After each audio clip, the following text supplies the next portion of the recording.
Superhero shit. You got a chessboard on your wall. Yeah. Currently set up for the London, just the London opening, my favorite opening, but I usually have it set up for the Harry Potter opening, like the he's gonna sacrifice himself. No, It's kind of Ron, you fun. can't. She gets like real Yeah, it's kind of dramatic. nice. Yeah, I uh, like that. dude, superhero shit. We haven't talked about superhero Mhm. stuff in years, and Almost as long as talking about any stuff. But that's yeah, yeah, dude. Which is a damn shame. How this year there was what? Captain America: Brave New World, Thunderbolts, Superman, yeah. Fantastic Four, Peacemaker season 2. Dude, hey, did you see any of the animated stuff on Marvel? I don't see any animated stuff. I don't even know what that is. Like, what if? No, that sucks. I think it's the last animated thing I've ever seen. Friendly Neighborhood Spider-Man is on Marvel No. or on Disney Plus. It is incredible. I thought it was going to be so dumb, and it's incredible, dude. Do we know who do you know who the Spider-Man is? Yeah. What do you mean? Who like no, I mean like what the actor is, like who plays Oh, it's Spider-Man. just some random voice actor, but it's incredible, dude. Honestly, you should check it out. It had me shook. What was your favorite superhero thing of the year? I saw everything you listed except for the cartoon stuff, other than Captain America. But I don't really like Captain America movies. Yeah. Like even the ones that people like, I don't really like. Yeah.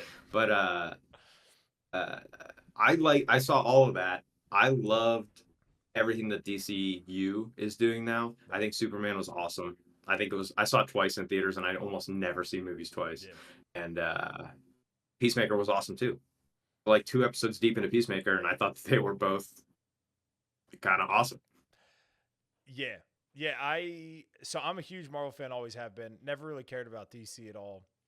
I did like what Zack Snyder was doing with DC a lot. Just because For like a minute, there's a while. it was just because it was so different from what we were getting with Marvel for so long. That's true. And Marvel is so at this point. So there was like a 3 or 4 year period where I didn't watch a superhero thing.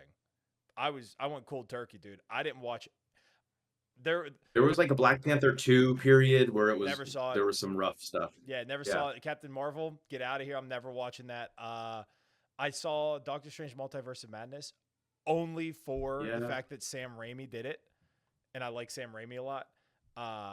Outside of that, I don't since even remember Endgame, that. Did it suck? Was it good? I thought it was really I don't good. remember it. I thought it was really good, but I also, a lot of people tell me how bad the story is, and it's like when I'm watching it, I'm looking at the camera and like how it's Cool shot stuff. versus how like the story I think is just a generic Marvel story once again, but the camera shots and like how dark it is, that's cool.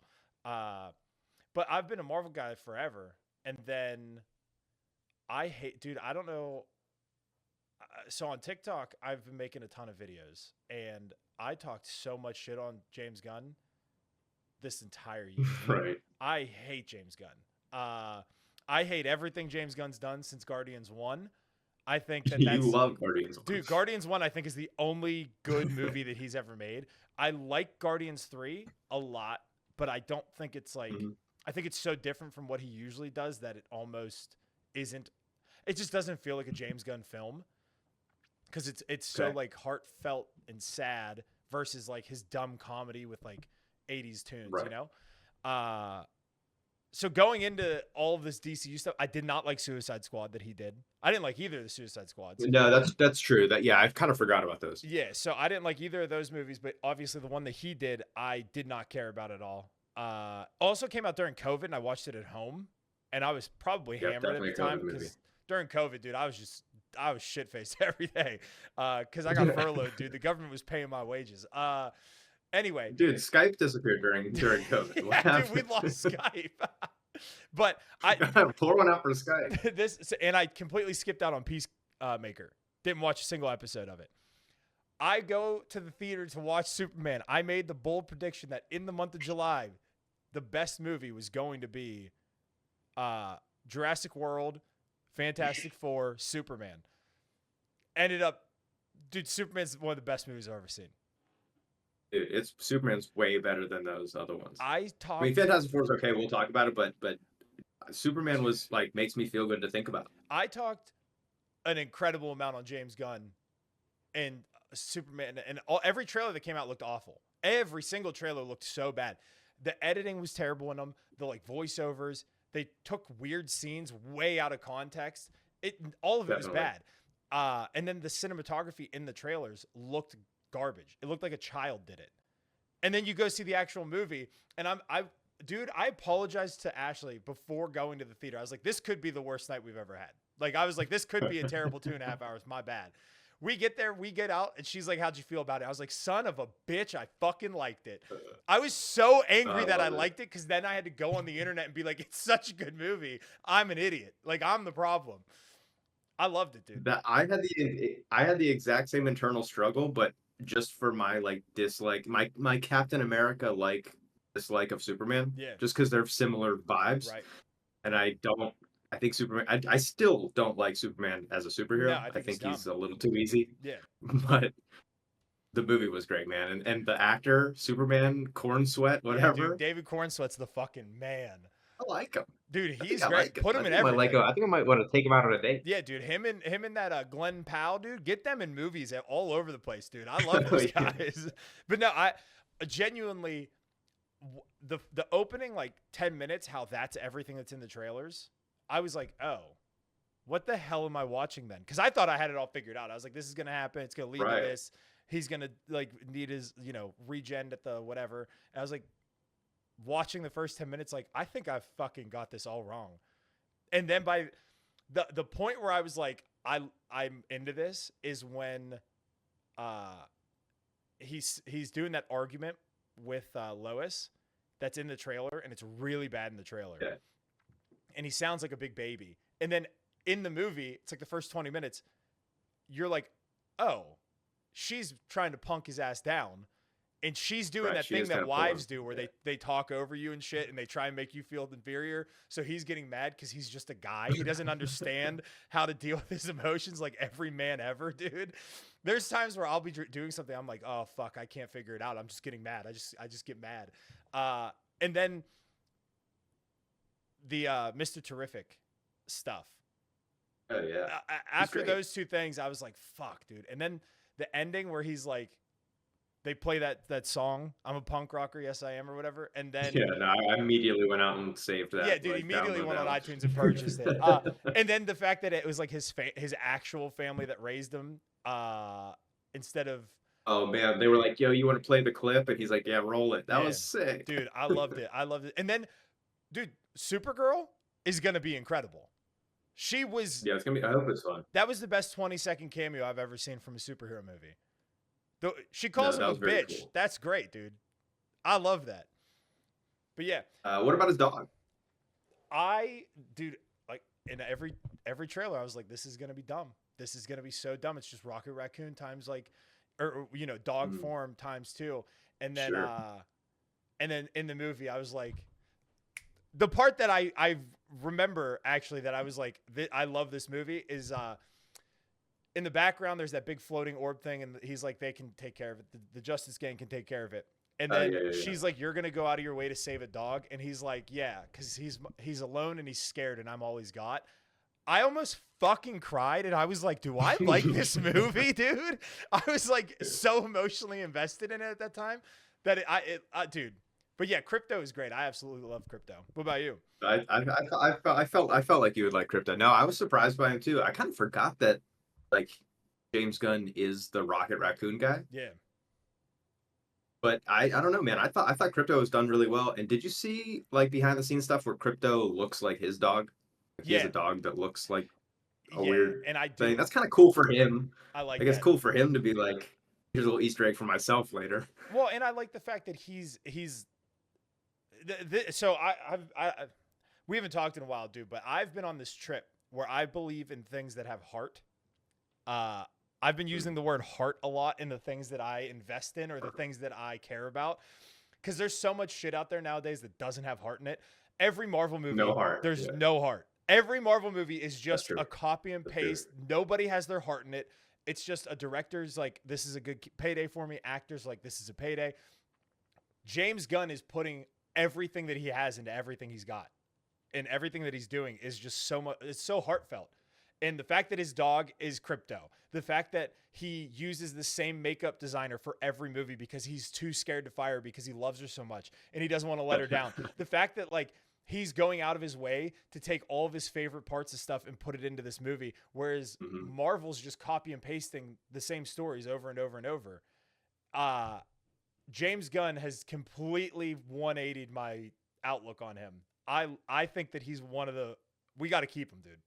He's one of the best. I do. I will say this, and I agree with everything you said. I think it's everything's in cycles, and Marvel was cool for a while. We hit the Guardians peak and had like a sick time, and then whatever happens. I think that will happen with DC. Like we will at a certain point be like, okay, we get it. This is what James Gunn does to movies, Right. and this is what all of the movies feel like. And then we'll get sick of that too, and we'll need Marvel to make like a dark Iron Man, Right. and they will. Zack and Snyder it'll all will loop jump over on. again. Yeah, Zack Snyder will make a Wolverine movie. It'll all be, yeah, dude. And then it'll go Or back. whatever. Hey, Whatever, I'm here. I'll watch it. I'm in What are for you the gonna ride. do? But I think that what DC has that Marvel doesn't, other than the heart that James Gunn's bringing to everything, and I'd make the argument that Zack Snyder even put his heart into everything. So DC since day one has had more heart than Marvel. I'll say this. Batfleck, I don't think put any heart. I think that might have been a problem. I think Ben Affleck's the best. I don't think he wanted to be Batman. I think he's an awesome Batman. I think he looks cool. I think he looked jacked as hell. I don't think he wanted to be Batman like as soon as he started the movie. I think the problem with him is that he was basically just himself. Like kind of a dark alcoholic who's like just miserable in life. Like that's just that picture of him smoking. Yeah. But no, I honest to God, dude, everything James Gunn put into this movie had me rethink my decisions in life. So I went back and watched a bunch of his stuff. I watched Peacemaker for the first time. And I'll tell you this, dude, Peacemaker, I watched the first episode. I was like, okay, this is going to be great. I rewatched Suicide Squad and was like, why didn't I like this the first time? I honestly think I was in such like a superhero depression.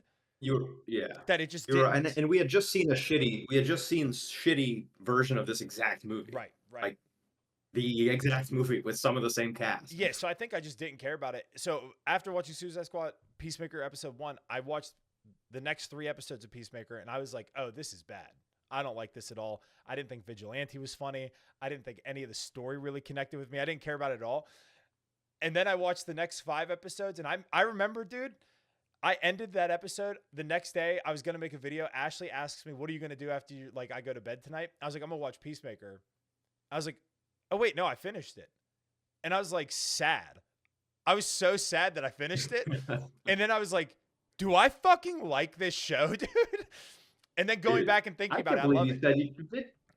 Vigilante's got my favorite moment of season 1, where he takes his mask off for the first time.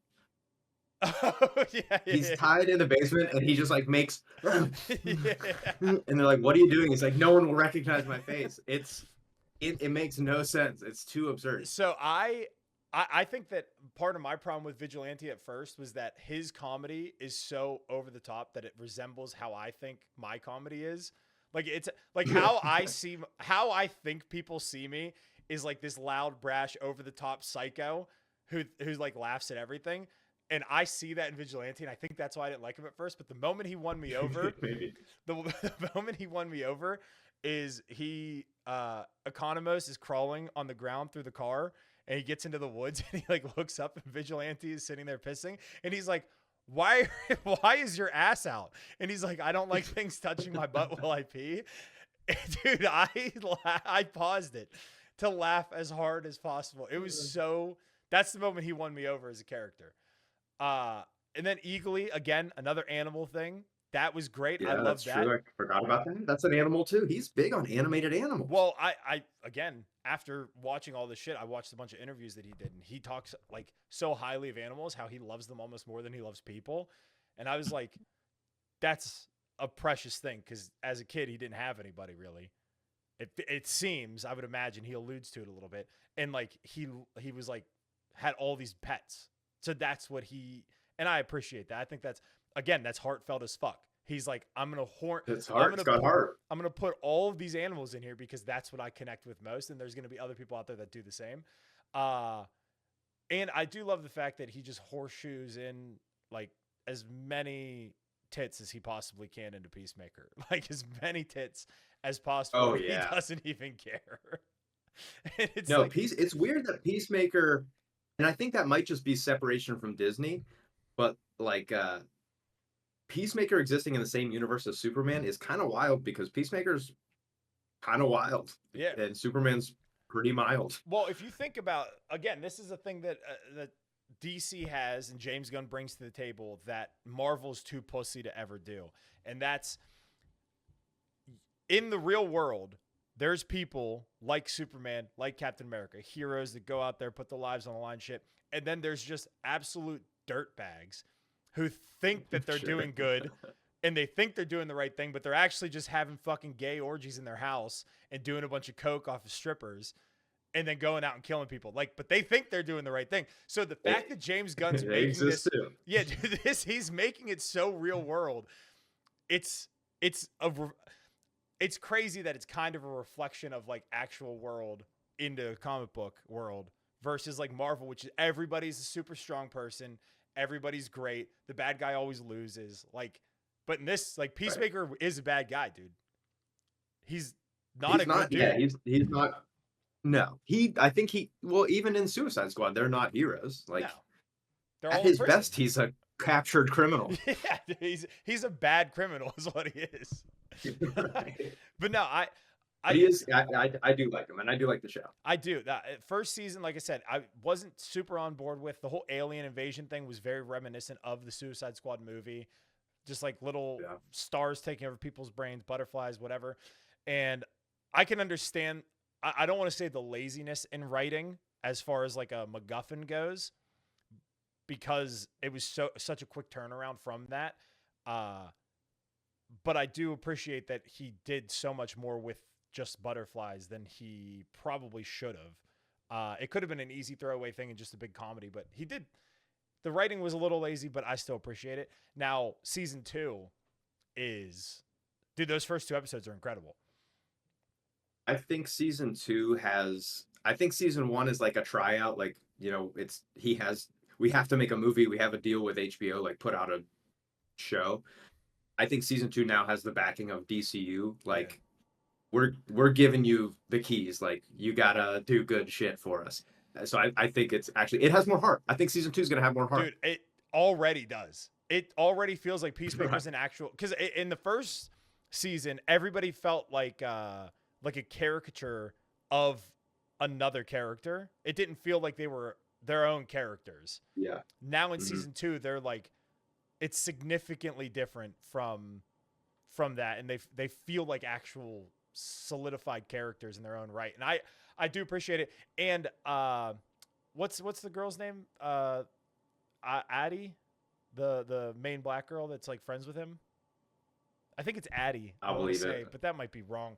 She's great. Dude. She's from Orange is the New Black. I like that she's still a celebrity. I've only ever seen her in Orange is the New Black, but I'm happy she like got a superhero role. Yeah, I think she's absolutely great. I think she's funny, dude. She's charismatic as hell. And again, dude, she brings the heart, dude. She's so heartfelt in the whole show. And I love it. What about the newest episode, not to make it just about Peacemaker, but Tim Meadows, the black dude that's working with Ginger Cool. So funny. He cracked me. I watched it twice. I watched everything he did, and I was like, I gotta see it one more time to continue on. Dude, I cannot get over how good. I'm laughing so hard, and I go, I love this guy. And Ashley goes, what's he from? Like, is he in the first season? Because she didn't watch first season with me. And I was like, I don't know who this guy is, but he's great. And dude, bird blindness. This guy looks like he caught all the fucking Pokemons. That's so, especially because right now I'm playing through all the Pokemon games. I'm like 9 games deep right now. I'm like on the newest generation. So I'm like sitting there like, fuck, do I look like that, dude? It's so good. Him calling that chick titties is hilarious. Yeah. It's so funny. Titties. Dude,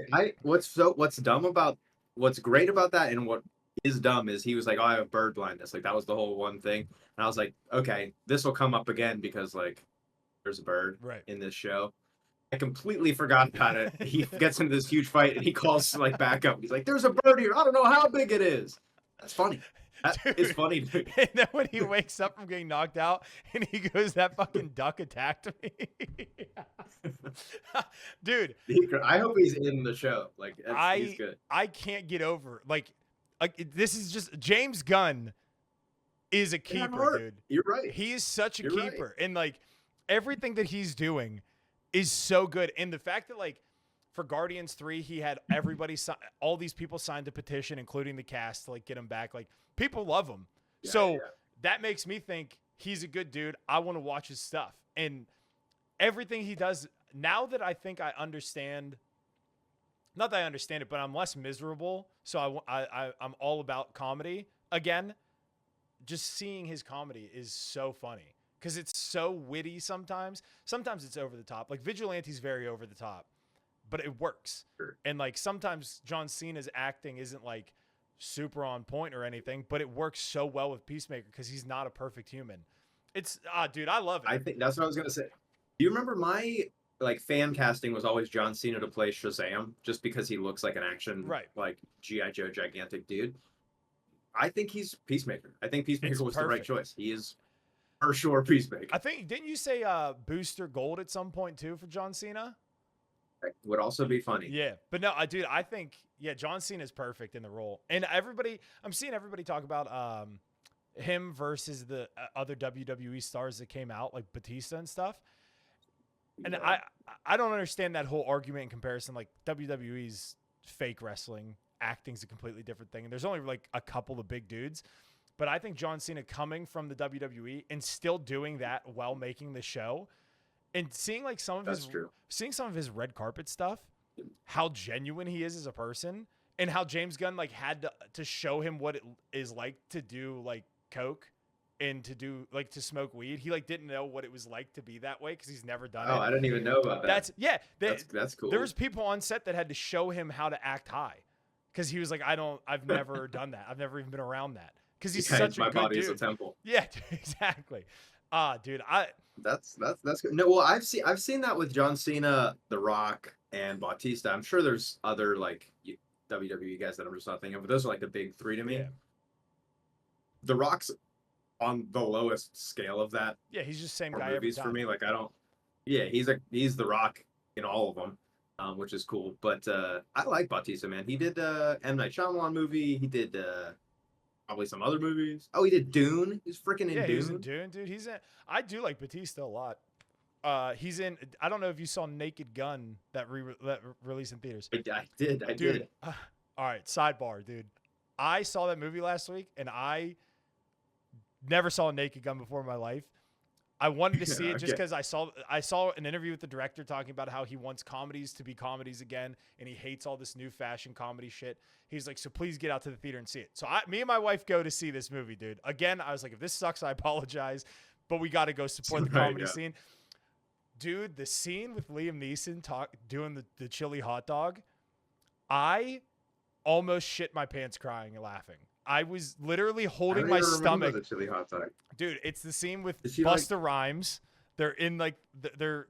Oh yeah, Busta Rhymes in there too. Dude, I genuinely, my stomach hurt so bad I almost had to go to the bathroom. I was like, I think I'm gonna shit my pants. Like I was laughing. Dude, there's only two other people with us in the theater, and they were all the way to the front, and I was cackling. I missed the next 10 minutes of the movie. The scene where he goes into the corner and crosses his arms and said, I had 5 more that day. I lost my fucking mind, dude. The fact that he's like, he goes in and shoots the ceiling and he's like going into the women's restroom and then he's looking at a chili dog again in the next scene. And Busta Rhymes is like, oh no, dude. That fucking movie's hilarious. But great. When Batista shows up in that movie, I was so confused. I was like, what is happening here? And then it was him taking a piss and it makes sense. But I love that Batista's in it. Anyway, dude, Naked Gun, great movie. Yeah. Peacemaker's great. Superman's great. James Gunn's really doing it. You want to talk about the what about the Fantastic Four? I just want to hear what oh yeah, what's the state of Marvel? Yeah, let's talk about Marvel, dude, since we're hyping up DC, which is crazy because we started podcasting. DC, I'm giving I'm giving DC like a 10 out of 10 right now. Like they're incredible. Their early rollout, I'm fully behind. Dude, anything James Gunn puts his name on right now, I think I'm gonna go see. just for the pure fact that, like I said, he just does things with heart. He cares about things, and like he's trying to do something different for the people. I think. Oh wait, hold on. Before we go to Marvel, do you think we're gonna get anybody showing up in the DC or in Peacemaker? In Peacemaker, do you? Well, let me say this. I think that I think that we probably get a Superman end credits. Yeah. Last episode, something with Superman. I think Superman shows up. I think Peacemaker's probably getting a ship pushed in somewhere somehow, and Superman might show up to like save him, or at like least Peacemaker might kind of reach. Peacemaker might reach above his skill level and need some yeah. real hero help. I wouldn't mind seeing. I saw somebody on Twitter post that Rick Flag is going to end up being Hardcourt's boyfriend in the other dimension, and it's going to be the Rick Flag that he killed. That would be dope. That would be dope. Idris Elba shows up at any point. I'm hard as a rock. I am so hard, dude. I fucking love Idris Elba. He is the man. That's okay. I would like to see Stallone as King Shark. That would be sick at some point, even if it's just like a little 10-second thing, because James Gunn loves his little CGI animal creatures. So he also loves Stallone. Yeah, dude. He was in Guardians. Yeah, as the other Ravager or whatever. Other guy. I hope we see some people. I think James Gunn will make it happen. He alluded to it. It's just a matter of who. But what about Batmite? You know anything about Batmite? What is that? I think he's like a interdimensional imp type thing, like some kind of extra dimensional creature. But I hear that's the rumor mill I have, is that he's supposed to be some kind of, the way that they're dealing with these, that they're going to different dimensions and stuff like that. They're going to open something up or whatever, and he's kind of like a comic relief character that I feel like they could, if I pick Superman as my regular hero that's going to show up, I pick Batmite as my weird other strange thing that they put in that they can make their next spiral of movies off of. Is he like a Batman-esque character? Yeah, I think he's like a Batman super fan from another dimension, if that makes sense. And he's like a little kid. He's like a small thing. I think he's a fairy or something. Oh, dude, I have a Lego figure of him, I think. I'm pretty sure I have a Lego fig. He's like a thing. He's out there in the universe. And I think he may be because they're doing a lot of interdimensional stuff. I think he's an interdimensional type deal. I also wouldn't mind them doing something that's Batman-ish, but not Batman, because we've had so many Bruce Waynes. If they did like a Thomas Wayne, I'd be cool with that. Dude, if Jeffrey Dean Morgan shows up, I'll die. From Zack Snyder's Batman, that would be insanity.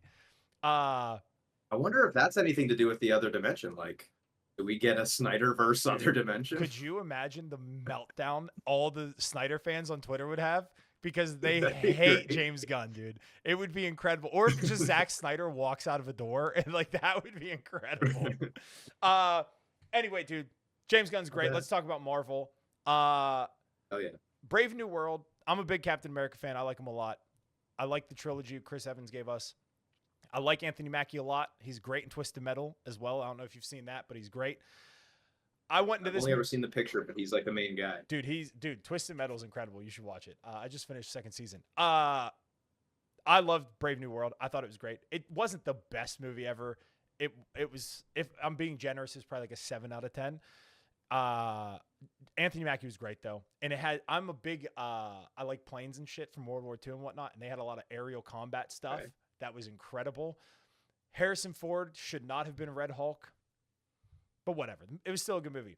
Thunderbolts, you saw that, right? I did see Thunderbolts. Thunderbolts is incredible. Thunderbolts is cinema, like genuine art. I left Thunderbolts thinking like, Marvel's back. We got a new swing of Marvel on its way. Yeah. And then I kind of forgot about it. I stopped caring about it. Saw Superman and was like, we got a new wave of DC and I don't care about Marvel anymore. Yeah, dude. Thunderbolts I genuinely enjoy it. I think Florence Pugh is great. I think David Harbour is amazing. Bucky being there. I liked Bob a lot. Bill Pullman, great. I loved it. I think all the dark undertones of like mental health and like, being alone all that stuff was great. Having them come out and be the new Avengers, I think the marketing for it was great when they were like at the thing and they pulled off the sign that said Thunderbolts and then it said New Avengers. Yeah. I thought all that was great. The fact that it didn't do well at box office tells me that Marvel will never take a risk like that again because they've been losing so much money and they thought this was going to be a slam dunk because it's Florence Pugh, it's David Harbour, it's people we love. The fact that it didn't make money tells me that we're fucked and it's never going to happen again. And then you fast forward to seeing Fantastic Four. That movie fucking sucked, dude. That movie's terrible. I will say, I'm not going to stamp my it sucks on it, but I will stamp it with a no heart. I'll give it a no heart review. All right, dude. I haven't talked about this because I made a video on TikTok and I got berated for people telling me that I'm clickbaiting, I'm rage baiting or whatever, and that I'm a Superman fanboy and shit. Meanwhile, I've only ever loved Marvel, which is insane, and I talked all this shit on Superman. Right. All right. The story is trash. Absolute garbage. The fact that we were supposed to get a John Malkovich villain cameo. He was supposed to be like controlling the apes at the beginning in the montage. We didn't get that. That sucks. The montage at the beginning, it starts out with them finding out she's pregnant, and then they're doing a 20-minute montage where it's all CGI. The whole thing was CGI. I don't think there was a single real character in that montage. Then you cut to them coming out to dinner, and I was like, wait, is this the same day or is this a different day? Is this part of the montage? The editing was atrocious. Johnny is great. I love Joseph Quinn. I think Evan Moss Baccarat as Thing is great. They were barely in the movie. I love him. I bet they only had 10 minutes of screen time apiece. They had no screen time whatsoever. Vanessa Kirby as an actress, fine. I think she's good in Mission Impossible. That's really all I know her from. I think in this movie, she fucking mailed it in. Mailed it in so hard. There was no heart from that woman. The one speech she gives where she's holding her baby outside and she's like, I won't give up my baby for you, but I won't give you up for my baby. I thought that was really good. That was really heartfelt speech, but it was in the text. It wasn't in the performance. It was the wording of it, not her delivering it. Whereas like, that's a good, yeah, you get some speeches where it's the delivery that really hits and the words are kind of like generic. That was the complete reverse. And Pedro Pascal, I am off the Pedro Pascal train. Kind of over it. Put him away for a little bit. He's in everything, and they're it's all the same. Yes. No, I the only thing that I will, and I do like him, and if you put him in something, I'm probably gonna watch it. So take everything I'm about to say completely and erase it.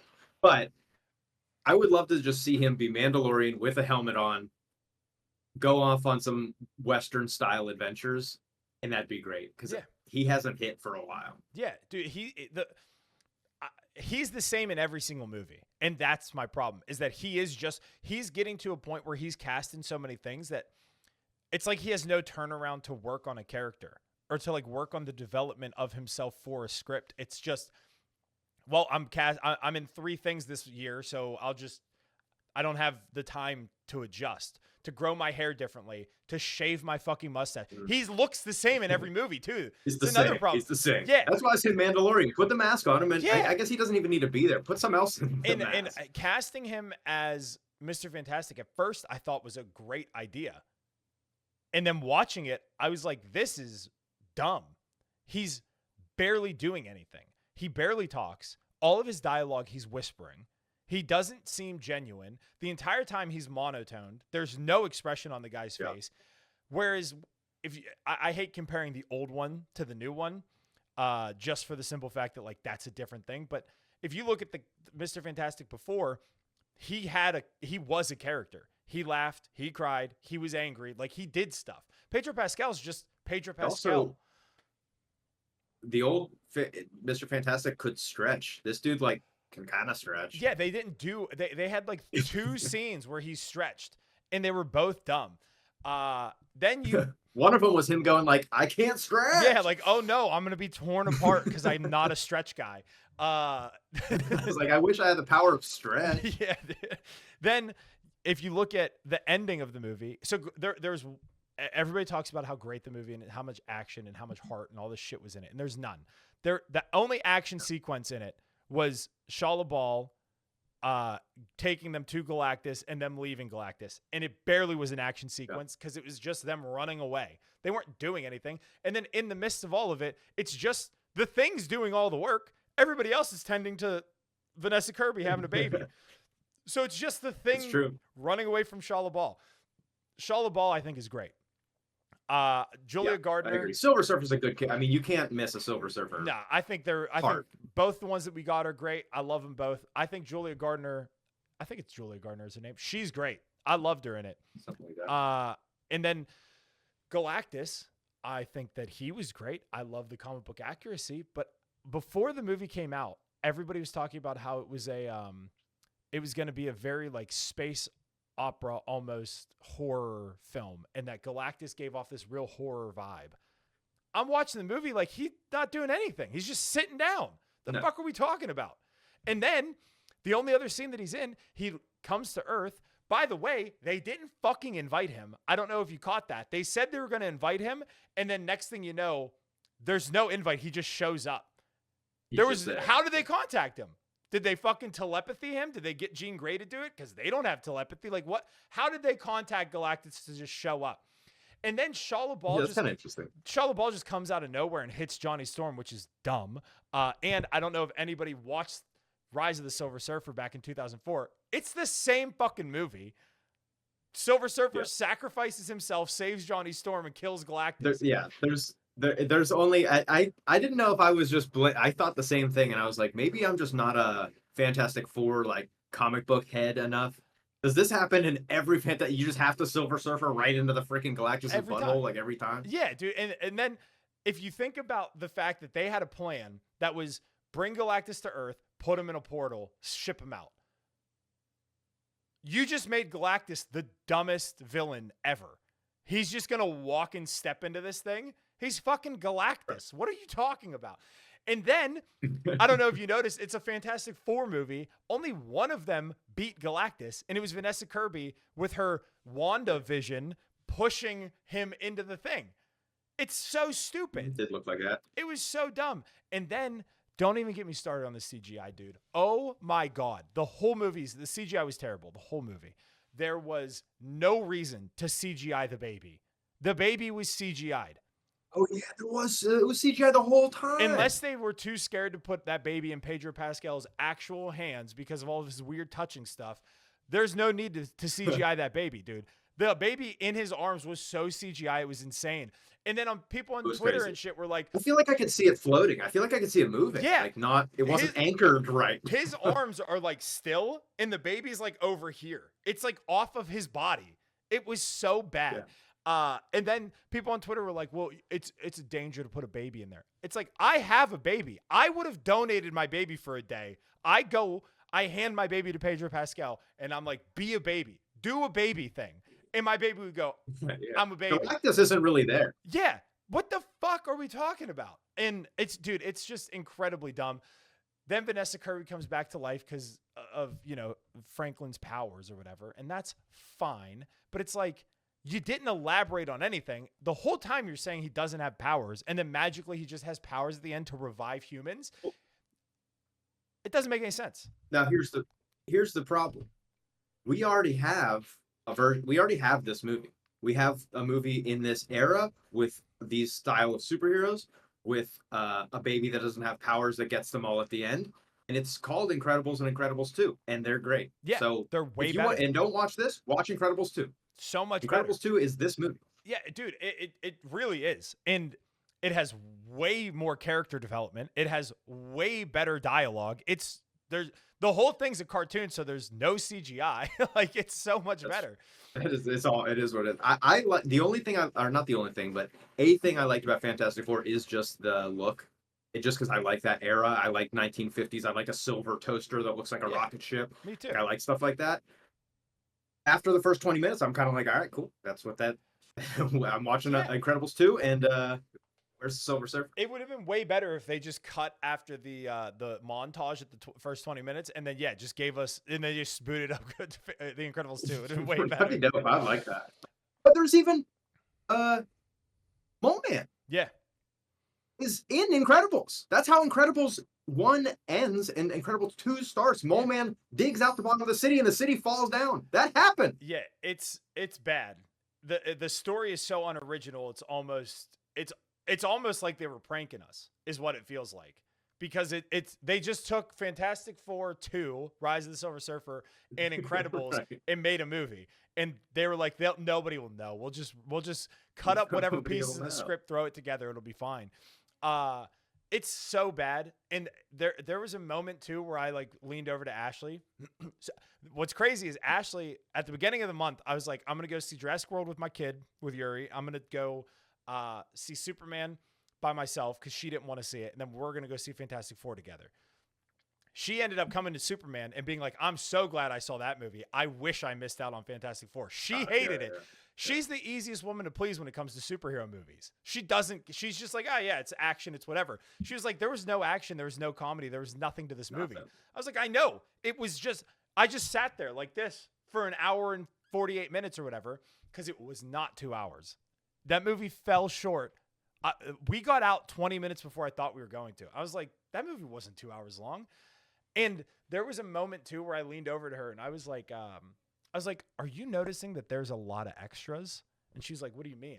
I was like, there's so many extra scenes where there's just extras and there's no actor. It's like they filmed a different movie. What I genuinely believe this. I think they filmed a good Fantastic Four. And I think that it didn't do well either in test audiences, or Kevin Feige didn't like it, or because they were filming that when all that stuff happened with, or they were writing it maybe in pre-production when all that stuff happened with Jonathan Majors. So they pivoted to Doomsday. So I think what happened was they, somewhere in the production process, they cut a bunch of shit because that movie needed to be 2:30. It needed to have a couple more scenes with, Shia LaBeouf and Johnny Storm. It needed more time of Johnny Storm figuring out that stuff. It needed more time with the Thing and his girlfriend. A lot of that fell short and felt cut out. It really did need more time with Johnny. Needed more time because he was a good part of the show, of the movie, and we basically made fun of him for being stupid for like half the movie. Yeah, and then he was like, "I figured out the thing that we needed to figure out." Right. Like, all right, what? By just sitting in your chair? And they cut out I don't believe the opening sequence was going to be a montage. I think that it was genuinely going to be the battle with the apes, and that was going to be the opening. I think that they made it a montage because they were like, we gotta wrap this up and get it going. That's why they just did a big voiceover for 20 minutes because it felt like it was a 20-minute montage. And then if you think about the ending sequence where they're trying to put the car seat in, that was kind of funny. Like, I don't think it landed well because it was like a weird 60s, like it didn't go well with the movie.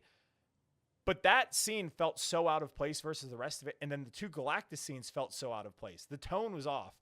Yeah, you're right. So I think there was like a horror comedy undertone to the whole thing that they had to scrap and cut out because they were like, we got to do Doomsday. We got to rush this. We just got to get these characters out there. I think they'd almost been better not releasing the movie and just putting those characters in Doomsday. It's definitely not good. Like, I didn't know what it was supposed to be, and maybe I still don't. But I went into it thinking like this is the new Iron Man 1, which like we didn't know at the time when we were watching Iron Man 1 that it was Iron Man 1. Right. But I was like, is this the new, like, is this the thing that gets me excited about whatever is going on? Yeah. 'Cause I'm not. No, it almost kind of made me think that what we're going to see next year is going to suck. But then what I will say, Daredevil was really good. Daredevil Born Again was really good. So that kind of gets me excited. Punisher is great. I love John Bernthal's Punisher. And the fact that Spider-Man, they're dropping all this shit for Spider-Man, like all this behind the scenes stuff. He's filming live in front of like audiences in Scotland and shit. The fact that we're seeing John Bernthal's Punisher with this Spider-Man with Tom Holland. I think that Marvel knows they fucked up. So they're like, let's give the people what they want, get them excited again. And then we're getting like, the Doomsday announcements of like all the old X-Men characters and stuff. So I think they're giving us more than they would originally because they're trying to, correct what they did. It's also incredibly hard to make a bad Spider-Man movie. Yeah. So if you're I'm already going to have a great time. Yeah. So they need to hit Spider-Man has to be a Kickstarter for sure. It has to almost be a complete reboot for Marvel. I'm hoping that after Doomsday and Secret Wars, they do completely reboot everything. Like, I'm tired of the same old Marvel. It is the same copy and paste. Here's a villain. Here's a couple scenes. We're going to kill him off the end. The heroes are great. Like, it's just the same generic copy and paste every single time. And that's why I think DC is doing so much better, because they're giving us something completely different. Even with Zack Snyder's stuff, it was so different. Even the Batman I like, and that's Batman's great. Different. Yeah.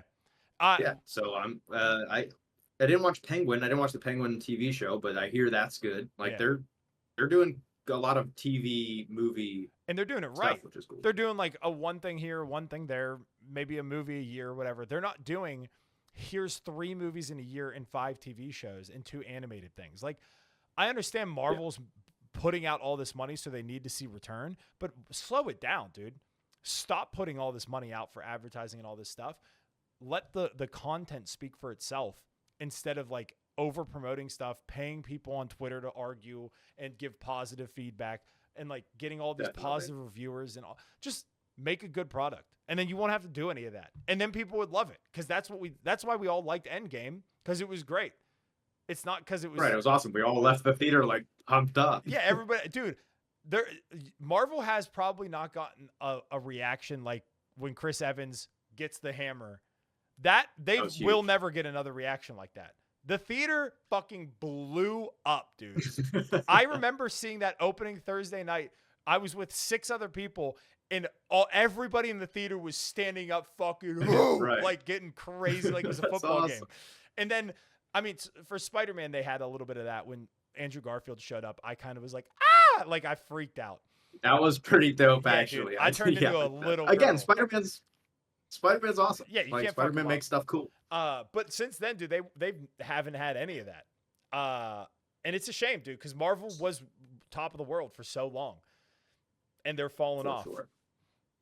They have fallen off. They made a lot of money though. They made a lot of money. They're losing a ton of money now. Sure, but like since Marvel kind of did their thing, like maybe since Endgame, it's like reset what movies even have to be. And I think that's what, instead of them aiming for like, let's make a good movie, like let's make a cool story, let's make like a cool like action like movie or something, they're just like, we need to make $1 billion. Make $1 billion. Like whatever shit we put out, we have to make $1 billion. Yeah, and that's not a good target. It's hard. Well, not only that, it's also everything's like make a universe now. If we can interconnect all these things, let's do that. It's just so again, getting off the topic of comic book movies, I have been, like I said, dude, I've been investing myself into things that I believe deserve it, as opposed to going for the next cool thing, right? So it's been great. I enjoy it a lot, and I've been venturing into different things. I love art. I love movies. I am not a horror movie guy, but I've been watching horror movies lately. And have you seen Weapons? Yeah, I loved it. I saw Weapons in theaters. It's the first horror movie I've seen in a long, long time. And dude, it's one of the best movies I've seen this year. I fucking adore that movie. Yeah. And it's not an open universe. There's no end credit scene, dude. It's not this big overarching $1 million thing. It's just a good movie. And I mean, it helps that, what's the villain's name? What's the witch's name? Gladys. Oh, dude, fucking Gladys. She freaked me out, dude. Great movie. Watched Barbarian after that. Great movie. Just bought Midsommar. Gonna watch that. Wow, you've never seen Midsommar? I've never seen Hereditary either. Hereditary is good. Hereditary to me isn't as good as everybody hypes it up for, but maybe that's just me. But Midsommar, especially if you're looking for cinematography, is the movie. Yeah. Like you will like it. Even the storyline is kind of hard to follow. It's kind of long. It's kind of got some weird like trippy stuff. The cinematography of Midsommar, it's lights out, like 10 out of 10. Yeah, I mean, I'm trying to watch these kind of movies because I'm so scared. Now I'm getting out of like the anxiety of being scared and stuff. I stopped drinking caffeine, dude. I haven't been having any anxiety for like 3 months, so it's been great. Did you see that? What about the forks scene with the kid and the parents and all that at the table? Oh yeah, when they're stabbing themselves in the face. That scared. This was terrible for me to do on the internet, by the way. And yeah, I get goosebumps now. I hate that scene. Like that's a phobia type scene for me. Yeah, dude, I hate it. I hated it then. And I hate it anytime I talk about it. What I love the most about it is that it was flawless. Like it wasn't like pouring out blood. It wasn't this like big No, gore it's scene. just gross. It was just fucked up. And like if you stabbed yourself with a fork, that's probably what would happen. And yeah, dude, I loved it. I hate it. I hate it right now. I think that the moment that I watched I wasn't gonna see it, and then I saw this clip of the gas station scene where her and Josh Brolin are arguing, and then she looks out and the camera yeah, and then Benedict Wong is fucking flying in, and I was like, what the fuck is this movie? I go to see it having no prior knowledge of horror movies in the last 5 years or 10 years or whatever. Slashers and shit from the 90s, that's where I remain. But this movie, the camera scene that got me was when the main character, Julia Garner, is going to lay down back in her bed after the door, like she looks down the hallway, and the camera follows her down and then flips up, and you see Gladys on the ceiling. Yeah. That moment, first of all, I was in the theater by myself like this. I was like, oh, fuck, dude. I was freaking out. But that moment had me hooked. I was like, I gotta know. Then the fact that it's chopped up per character and like how their perspective that was is. fun. And I can't remember the drug addict's name, but his story arc is bonkers, dude. Crazy. Yeah, he was really cool. I liked him. He was like one of the, I don't know if he's one of the, I think there was Pedro Pascal might have been scheduled to be in this movie. He was supposed to be there Josh was an Brolin's entire character. cast shift. Yeah. Yeah, there was like an entire cast shift. That druggie was one of the only guys that stuck around. Right. And I think because he was like gonna do a good job.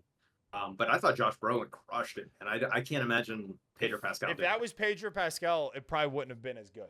Because Josh Brolin's a different. I don't want to be rude to he's Pedro like a grown Pascal. man. He felt like a dad. Whereas Pedro Pascal is like, he seems like he's our age still. Like he's not 50. You know what I mean? Like Josh Brolin's a different caliber of actor as well. Yeah, Gladys, the whole ending where she's being ripped apart, I thought that was amazing, dude. I wasn't sure if I should be laughing or if like I should be horrified, but I was like, this is great. That was the ending was my least favorite part, but I still liked it. But I think it was because I was so built up. The movie like had me like up to here with like tension. Yeah. And then I was like, what's going on? What the hell is happening here? Dude, you want to talk about phobia? The police officer getting putting his hand in a pocket and getting a needle. That's a heroin needle. Oh, yeah, that sucks. In that moment, I was like, ugh, like I was about to throw up, dude. I was freaking out, shivering, because that's my biggest fear. Then when he gets stabbed in the eye with it, dude. Oh, yeah. Oh, fuck me. That was my biggest brutal. phobia in the movie. I loved it though. Did you see Barbarian?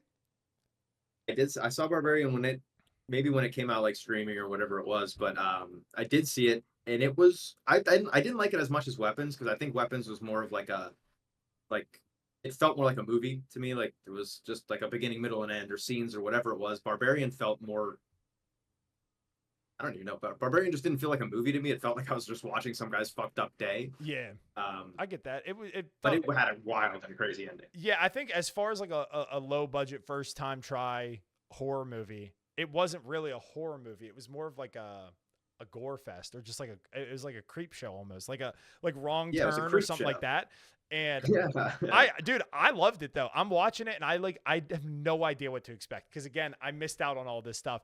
But seeing Zach Kreger talk about how he made Weapons, I was like, I'm definitely gonna watch Barbarian. I take the time out to watch it, and I am so hyped about it at the end of it. I'm like, I can't believe I missed out on this. Justin Long's character arc is crazy, dude. Him throwing that chick off at the end, and then him apologizing to her, being like, oh, I had to do it. Yeah. That is like such a fuck boy move. And then after watching an interview of Zach Kreger talk about how he's basically the average guy that would take advantage of a woman. And it's like that. Yeah. All of this stemmed from him reading a book about like red flags for women. And I was like, that movie's perfect for it. It's so good. And that's pretty good. I did not know that it was going to be a naked woman running down that hallway. I thought it was going to be like demons or something, because I don't do well with like demons and possession and ghosts and shit. And whenever you see Keith crawling and then that thing coming out, I was like, oh fuck, what is this going to be? And then you just see titty, and I was like, what is this movie even, dude? Big ass naked lady. Okay, let me ask you a different recent horror-ish movie that had a lot of nudity. Did you see 28 Years Later? I haven't seen a single one of those. I didn't see the middle one. I saw 28 Days Later, Yeah. way back. 28 Weeks Later came out sometime, and then 28 Years Later. Didn't love the movie. It was fine. It's there's not even a lot for me to talk about. There's like a 16-inch dong in like 10 minutes of the movie. For real? Like, it's too much. And I don't really know the theme or like the reasons or whatever, but like he's like an alpha zombie. He There's proved a it. He fucking is. huge dick just swinging in the wind. I mean, it's you can't even look at anything else when it's on screen. Yeah, I own all. You should watch it just for that. I own all of them, so I'm gonna watch them. Yeah, I'm definitely gonna. Probably this week, I'll probably watch the first one at least. I'm trying to watch a horror movie a week. What about Sinners? You see Sinners? I did, and I didn't think that was a horror movie, and I didn't think it was good. I don't know if it's a horror movie, but I liked it. I thought it was a good movie. Music was great, man. I think the music was good. I think that the main guy, not Jordan. B. Jordan. The other guy, they're like his cousin. I thought he was really good. Oh yeah. Michael B. Jordan, I thought was great, like fine, or I would say great. But I think the whole movie I just wasn't invested in it. What killed it for me was that the first hour and 20 minutes was almost like Lawless with Shia LaBeouf and Tom Hardy. Like it was a period piece. Yeah, film. they were like set. Yeah. And I was like, oh, vampires are going to show up. That's going to be great for this period piece film. And then it became this like weird over the top, like not even a horror movie. It was almost like again, like a caricature of a horror movie. And there was no horror elements in it to me. It was just like more gory, weird vampire stuff. And the moment that kind of took me out of it was when he's playing that song and then all the future and like past selves show up. Dude, I like that. That took me so I literally paused it and was like, is this a real movie? That's why the vampires are even there, because they need that dude's guitar playing power so that they can call on their ancestors and do some stuff like that. I mean, as a movie, it was fine. Like to me though, I was looking for a period piece horror with vampires, and it was like this weird, almost like sci-fi future past, like you said, like they need his powers. I liked it, man. And then the ending, I'm giving it a pass. The ending, I was kind of like, I don't care about this. I don't care that they're still alive. This is stupid. I don't know, man. I didn't I guess I didn't break down like, okay, do these people, like, they're alive, what is that, all these things. I thought it was super fun. I like vampire lore. Anything that like vampires can't come in unless you invite them. Yeah, I thought that was bonus points right away. The scene too that I really enjoyed was when the like main vampire guys singing Rocky Road to Dublin. That was great. I love that. That was class. I put that on right as soon as I walked out of the theater. Got that one on the playlist. Dude, that one that's great. That's the whole reason I watched the movie. Actually, I skipped out on it in theaters and stuff. And I watched it because I saw the clip of that, and I was like, "Oh, that would be pretty cool." So that scene is cool. I thought that was going to be a lot of the movie, not like that scene, but I thought it was going to be a lot of like Irish tones with like this guy being an Irish guy trying to kill these people in like the South, and I thought it was going to be good. And I think I built it up way too much in my head, and then what I got was way different. That's the other problem. Anytime I talk to people that I like, oh, I love this movie, the music's so good, and then I have like 3 songs saved, and they're just all Irish songs. Yeah. Like, yeah. It's not really like all like that, but I did like those ones. Yeah. No, I understand why people like it, but it just wasn't my thing. But again, I'm now back to where I'm seeing a movie every week in theaters, and that started as of like the end of June. But before that, I was kind of like skipping. 25. I got like 25 movies this year. Yeah, I'm I usually do 27 a year. I got like, I'm gonna blow my record out the water, dude. And if we're doing this every week now, we just got to line up what movies we're seeing, dude. That's all we got to do is line them up. Dude, what did I see? I saw something yesterday, and I'm gonna see something tomorrow. I'm gonna see. You'll like the one I'm seeing tomorrow. Is Caught Stealing. yes, I'm going to see that exactly. tomorrow too. Dude. I Oh, can't there wait. you go. I was gonna go see it last Saturday because they were doing an early preview showing, and then my mom couldn't come to babysit, so me and Ashley couldn't go, and I was so pissed because it was a 7:00 showing. It was a week before it came out, dude. I was so hyped about it. I've also, every time I go to the theaters, I get either a souvenir cup or a souvenir popcorn bucket, dude. Just a little treat myself, you know. Hey, hey, just to keep that minimalist kind of dude. vibe going. Yeah, dude. Just leave with a big gigantic ass. Yeah, got dude, a keeping the huge cost alien down. head. Yeah. But yeah, dude. We'll talk about Caught Stealing when we do this next week. But yeah, I did see Roses. I saw Roses yesterday. Not really worth talking about. Benedict Cumberbatch is in it with Olivia Colman. I want to see. They're great together. They're absolutely great together. The movie is good enough. I do want to see it. I like the fact that Benedict Cumberbatch is going from these art house films and like being very serious to now he's just like, fuck it, I'll do comedy. I do want to see it for that fact. They're good together. The cast is good. Yeah, Caught Stealing, and then I didn't see Honey Don't, but I want to. And then there's a movie. No, I didn't see that either. The Big Bold Beautiful Journey. That comes out. Yeah. With that has Margot Robbie and Colin Farrell. Lady and a Guy. Yeah, there you go. I do want to see that movie. It's coming out, I think, 2 weeks now or something. What? There's another one maybe in a month. Is a new Leonardo DiCaprio movie. It's every one battle after another or something. I couldn't even really wrap my head around what it is. I'll have to watch the trailer. It's it looks cool. It's a good one. He's yeah, I'll have to watch the show because I haven't seen it. I think he used to be like a bank robber. He used to be like a bank robber. Now he's kind of like John Wicking it or something. I don't really remember, but it looked like Leo was going to be working hard in it. Yeah, I'll check it out. But yeah, dude, next week we'll do this and we'll talk Caught Stealing and we'll talk Peacemaker episode 3.